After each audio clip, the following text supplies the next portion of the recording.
Throughout the 1980s, bodies began appearing in forests across the Soviet Union, near train stations, outside industrial towns.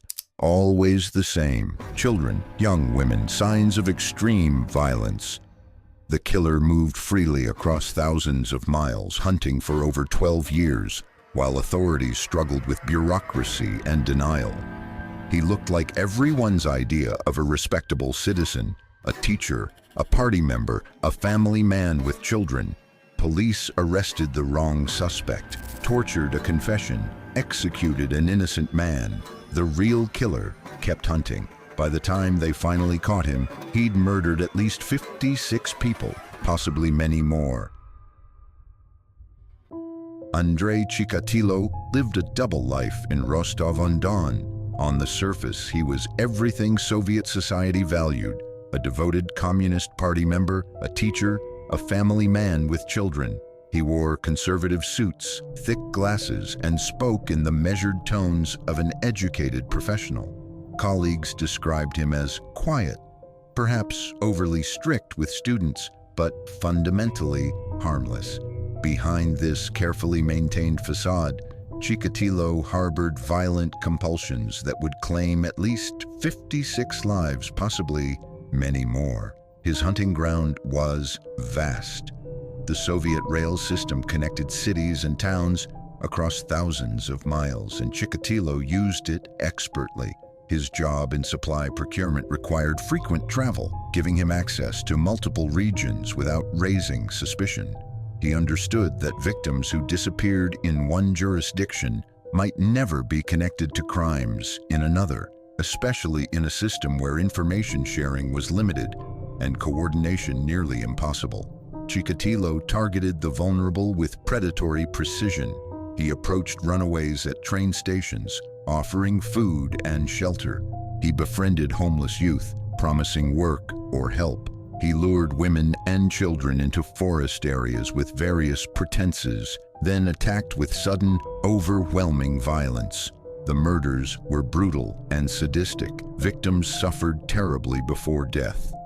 Evidence showed Chikatilo engaged in mutilation, cannibalism, and acts driven by compulsions. Psychiatrists later struggled to fully explain. The Soviet system actively hindered the investigation. Ideologically, serial killers were viewed as products of capitalist decadence. They simply couldn't exist in the workers' paradise. When bodies appeared, authorities were pressured to solve cases quickly, leading to rushed investigations and wrongful arrests. An innocent man was even executed for one of Chikatilo's murders, his confession extracted through torture. Cases were investigated separately across different regions, with minimal information sharing. Political considerations outweighed detective work. Chikatilo exploited this dysfunction brilliantly. He knew police procedures from his administrative work. He understood the bureaucratic obstacles that prevented coordination.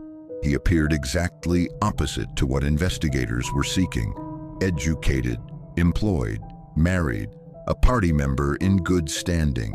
When he was briefly detained in 1984 near a crime scene, his party credentials and respectable appearance convinced officers to release him despite suspicious behavior.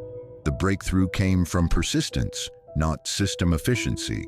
Detective Isa Kostoyev refused to accept bureaucratic obstacles. He manually connected cases across jurisdictions, building patterns despite official resistance. Surveillance intensified at train stations and bus stops. Undercover officers watched for men approaching vulnerable targets. In November 1990, Chikatilo was detained after being observed following young people near a station. A search revealed rope, a knife, and Vaseline in his briefcase. Under interrogation, Chikatilo initially denied everything, then suddenly confessed to 56 murders in meticulous detail. The confessions were horrifying. He described victims, locations, methods, driven by what he called uncontrollable urges. Families who had searched for missing children for years finally learned the terrible truth. The Soviet public, long told their society was safe from such monsters, confronted the reality that evil had operated unchecked while the system looked away. Andrei Chikatilo was executed by a single gunshot in February 1994. His case exposed catastrophic failures in the Soviet criminal justice system, failures driven by ideology, bureaucracy, and the refusal to acknowledge uncomfortable truths. It demonstrated that institutional dysfunction can enable predators far more effectively than any individual cleverness. Most disturbingly, it proved that systems designed to protect can instead protect killers when pride and politics override evidence. At least Chikatilo was eventually caught. At least there was justice, however delayed. But what happens when a killer is never identified? When murders stop and the phantom simply disappears into legend? That nightmare is next.